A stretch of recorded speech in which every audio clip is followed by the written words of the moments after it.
आप सभी भाई बहनों का आध्यात्मिक ज्ञानात्मक चैनल की ब्रह्म मुहूर्त उपदेश कक्षा में एक बार फिर स्वागत है। आज की चर्चा का विषय है कर्मों का वेग। लेकिन साथ में ही हमने दूसरी पंक्ति में देखे 3 शब्द और लिखे। इनमें पहला शब्द है मध्यम, दूसरा है तीव्र और तीसरा शब्द है तूफान। इन तीनों शब्दों के हम सभी भाई बहन भले भांति अर्थ समझते हैं, क्योंकि हम सभी भाई बहन अपने मिले हुए जीवन में सकाम भाव से कितने ही कर्म करते रहते हैं। इन सभी कर्मों का कर्माशय बनता है। ये सभी किए गए कर्म एक बीज के समान है। जैसे हम जमीन में कोई बीज बोते हैं तो एक समय विशेष के बाद वो उसका एक फल आता है। इसी तरह आपके हमारे किए गए कर्मों का भी एक समय विशेष के बाद फल आता है। जब जब हम देखिए अन्य जीवों को दुख देते हैं, पीड़ा देते हैं, तो उनका हमें देखिए एक दुख रूपी फल आता है। इसी तरह जब जब हम अन्य जीवों को सुख देते हैं तो आपका हमारा एक पुण्य कर्मों का कर्माशय बनता है। या दूसरे सरल शब्दों में आप यूं भी कह सकते हो कि जब जब मनुष्य रजोगुण में रहता हुआ साधारण पुण्य कर्म करता है और जब जब मनुष्य सतोगुण में रहता हुआ विशेष प्रकार के पुण्य कर्म करता है तो फिर विशेष प्रकार के सुख मिलते हैं। साधारण पुण्य कर्म करता है तो साधारण प्रकार के एक आपको हमें सुख मिलते हैं। लेकिन मिलने वाले सुख किए गए कर्मों का ही परिणाम होता है, फल होते हैं।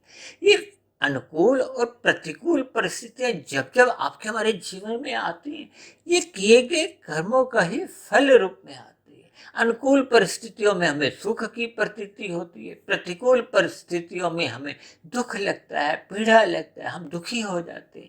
शास्त्रों में ऐसा भी कहा गया है कि सभी मनुष्यों के जो होने वाले कर्म हैं वो उसके बने हुए ज्ञान के अनुसार होते हैं। ज्ञान का अभिप्राय होता है कि आपके हमारे कारण शरीर में कैसे कैसे संस्कार बने हुए हैं।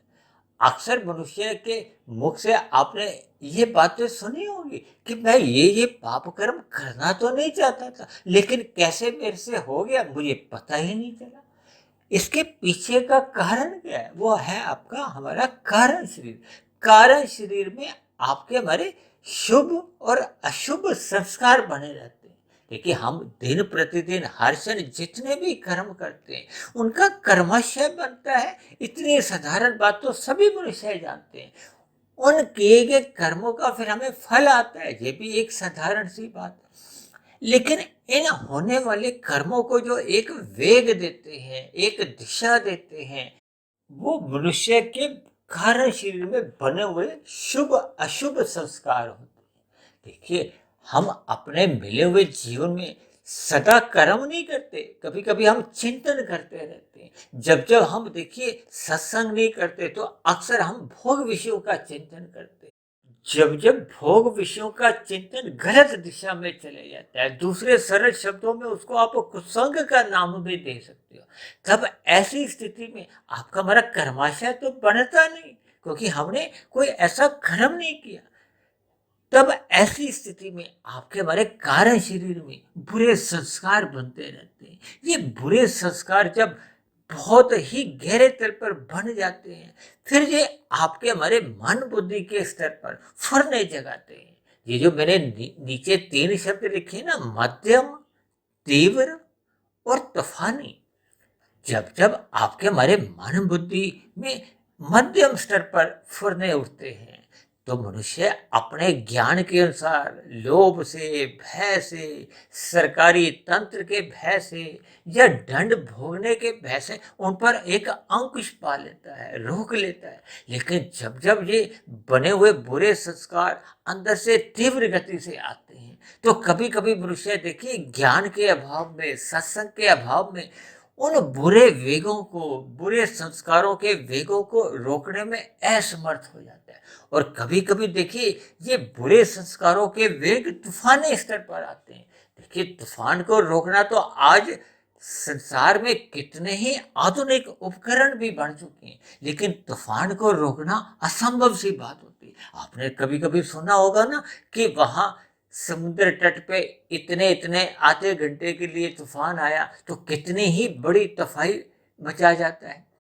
इसी तरह जब जब किसी मनुष्य के कारण शरीर में ऐसे बुरे जघन्य एक संस्कार बने होते हैं, तब वो ऐसी कुछ परिस्थितियों में वो तूफानी वेग से उठते हैं। तूफानी वेग से उठने वाले ये जो संस्कार हैं, ये मन बुद्धि के स्तर पर सोचने का विचार ही नहीं करते। ये कुछ मिनटों में ऐसे तूफानी वेग से आते हैं कि ये सीधे स्थूल शरीर की कर्मेंद्रियों द्वारा वो जघन्य अपराध करवा जाते हैं। ये जो समाज में आप और हम ये जो बलात्कार जैसी स्थितियां देखते हैं, हत्या जैसी स्थितियां देखते हैं, ये उन बने हुए बुरे संस्कारों का ही परिणाम है जो तूफानी वेग से उठते हैं और मनुष्य से कब कितने भयंकर पाप कर्म करवा जाते हैं, मनुष्य को पता ही नहीं चलता।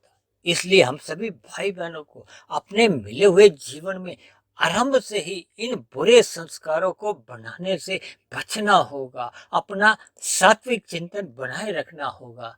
परमात्मा की हर क्षण स्मृति बनाए रखने पर ही इन बुरे संस्कारों पर काबू पाया जा सकता है। इसलिए मेरी आप सभी भाई बहनों से विनती है कि इन बुरे संस्कारों से बचने के लिए मनुष्य को मिले हुए जीवन में निरंतर हर क्षण सत्संग में रहना चाहिए, चाहे वो तन के स्तर पर हो, चाहे वो मन के स्तर पर हो। ऐसी सभी शुभ स्थितियां हम सभी भाई बहनों के जीवन में नित्य बने रहें। इन्हीं शुभकामनाओं के साथ आज की चर्चा विशेष को यहीं विश्राम देते हैं। शाम को पुनः मिलते हैं संध्या बेला ज्ञान कक्षा में। तब तक आप अपने आध्यात्मिक मित्र सुधीर भाटिया फकीर को इजाजत दें। आप सभी भाई बहनों का बहुत बहुत धन्यवाद।